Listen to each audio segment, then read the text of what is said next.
हरियापुर गांव के एक कोने में रघुवीर लोहार का एक छोटा सा घर था। उस दिन सुबह सवेरे रघुवीर लोहार अपने औजार लेकर काम पर निकल रहा था। कब तक ऐसा चलेगा रघु? हर रोज सुबह कुछ आस लेकर जाते हो और शाम को निराश होकर लौटते हो। क्या तुम्हें नहीं दिखता कि पूरे गांव में सबसे बुरी हालत हमारी है? क्या करूं राधा, तू ही बता। मेरी किस्मत ही फूटी हुई है, तो मैं क्या कर सकता हूँ। जब भी हालात सुधरने लगते हैं, कुछ ना कुछ ऐसा हो जाता है कि फिर से सब कुछ बिगड़ जाता है। अब देख, पहली बार जैसे तैसे कुछ जमा किया, तू बीमार पड़ गई, सब खर्च हो गया। फिर रतन के पैर में वो गहरी चोट, पूरा इलाज करवाने में फिर से सब कुछ खत्म हो गया। तभी 10 साल का रतन दौड़ता हुआ आया और उसकी मासूम आंखों में भूख थी, पर मन में कुछ कहने की हिम्मत भी। पिताजी, मेरे मन में कई दिनों से अच्छा खाना खाने की इच्छा हो रही है। हमारे घर में दूसरों की तरह पकवान क्यों नहीं बनते? रघुवीर की आंखें नम हो गईं। तू चिंता मत कर बेटा, हमारे दिन भी जरूर बदलेंगे। एक वक्त आएगा जब हम लोग दूसरों से भी अच्छे पकवान बनाएंगे। फिर तेरा जो दिल करेगा वही खाएंगे। राधा की आंखों से आंसू बहने लगे। उसका दिल जैसे किसी ने मसल कर रख दिया हो। रघुवीर कुछ नहीं बोला, चुपचाप अपने औजार उठाए और लोहार की दुकान की ओर चल पड़ा। रघुवीर की लोहार की दुकान गांव के चौराहे पर थी। उस दिन जैसे ही उसने भट्टी सुलगाई और हथौड़ा उठाया, उसे लगा कि उसके बाजुओं में अब पहले जैसी ताकत नहीं रही। उसके हाथों की चोटें भी जैसे थक चुकी थी। हे भगवान, और कितनी परीक्षाएं लोगे आज। एक भी ग्राहक नहीं आया, और ऊपर से घर की हालत। रत्न की मासूम बातें सब कुछ तोड़ कर रख देती है।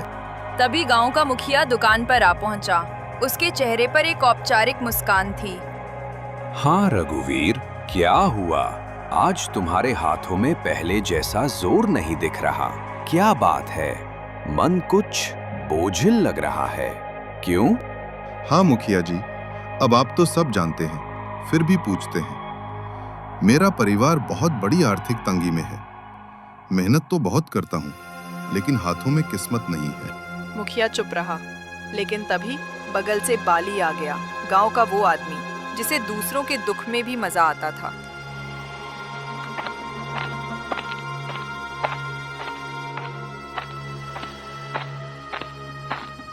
मुखिया जी, मैं तो कहता हूं कि इस रघुवीर को गांव से निकाल देना चाहिए। उसकी मनहूस छाया धीरे धीरे पूरे गांव में फैल रही है।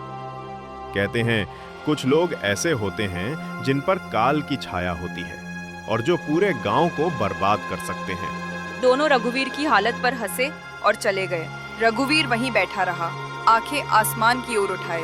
हे भगवान, क्या मैंने अपनी तकदीर खुद लिखी थी क्या? मैंने किसी का बुरा किया है कभी? चोरी, कभी बेईमानी? मैंने कुछ बुरा नहीं किया। फिर मेरे ऊपर ये दुख क्यों आया है? क्यों मेरे सपनों के दिए बुझ गए? मेरी उम्मीदों के चिराग बुझ गए। धुंध में खो गया हूं, कहीं से रास्ता नजर नहीं आता। ये तन्हाई कब खत्म होगी? उसकी हथौड़ी से हथौड़ा नीचे गिर गया। उसका हौसला उस दिन भट्टी से पहले ही बुझ गया था। मैं आज भी खाली हाथ जाऊंगा। राधा उम्मीद लगाए बैठी होगी। मेरा तो घर जाने का भी मन नहीं कर रहा। मैं क्या करूं?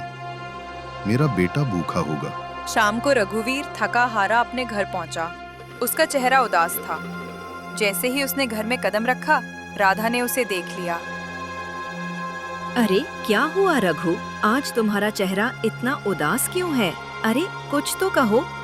रघुवीर की आंखें भर आई। उसने धीरे से राधा की ओर देखा।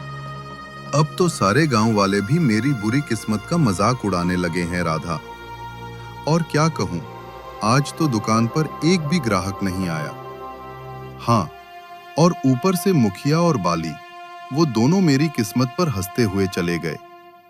मैं तुम्हारे लिए खाने के लिए भी कुछ नहीं ला सका। राधा चुप हो गई। उसकी आंखें भर आई। सुबह जब तुम दुकान जा रहे थे, तब मैं भी तुम्हें बोल रही थी, इसमें गलती मेरी भी है। मैं भी कभी तुम्हारे दुख को पूरी तरह समझ नहीं पाई। फिक्र मत करो, भगवान सब ठीक करेगा। रघुवीर कुछ नहीं बोला। वो चुपचाप चारपाई पर लेट गया। उसके हाथ कांप रहे थे, लेकिन आवाज नहीं निकली। अगले दिन सुबह होते ही राधा ने रघु से कहा, रघु, खाने के लिए कोई चीज उधार ही ले आओ। हमारे गांव की दुकान, हो सकता है तुम्हें कुछ सामान उधार दे दे। नहीं राधा, मैं कल भी गया था उसके पास। वो पहले अपना पिछला उधार मांग रहा है। अब मुझे उसकी दुकान पर जाते हुए शर्म आती है। मुझे नहीं लगता कि हमारे हालात कभी भी ठीक हो सकेंगे। ऐसा ही चलता रहा तो हमें ये गांव छोड़कर जाना पड़ेगा। गांव में 2-3 लोगों से पहले ही मैं उधार ले चुका हूं। अब मेरे अंदर इतनी हिम्मत नहीं कि किसी और से उधार मांग लूं। सबको पता है कि मैं उधार लेकर वापस नहीं करता। वापस करूं भी तो कहां से? हमारे पास इतने पैसे होते ही नहीं, जो आते हैं वो लग जाते हैं। हाँ रघु, ये तो है भगवान, पता नहीं किस बात की सजा दे रहा है हमें, लेकिन हमें उम्मीद रखनी चाहिए। हमारे भी दिन एक दिन जरूर बदल जाएंगे। ये बात तो मुझे तुमसे सुनते 10 साल हो गए हैं। आज तक ऐसा दिन नहीं आया। वो चुपचाप घर से निकल पड़ा और सीधा जंगल की ओर चल दिया। उसका दिल बहुत भारी था, आंखों में उदासी थी और कदम जैसे बेजान थे। दिमाग में बार बार एक ही ख्याल आ रहा था, क्या जिंदगी का यही अंत है?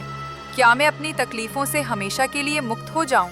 रघुवीर आत्महत्या के विचारों में डूबा हुआ गांव की सीमा तक पहुंच चुका था। तभी सामने से मुखिया आता हुआ दिखाई दिया।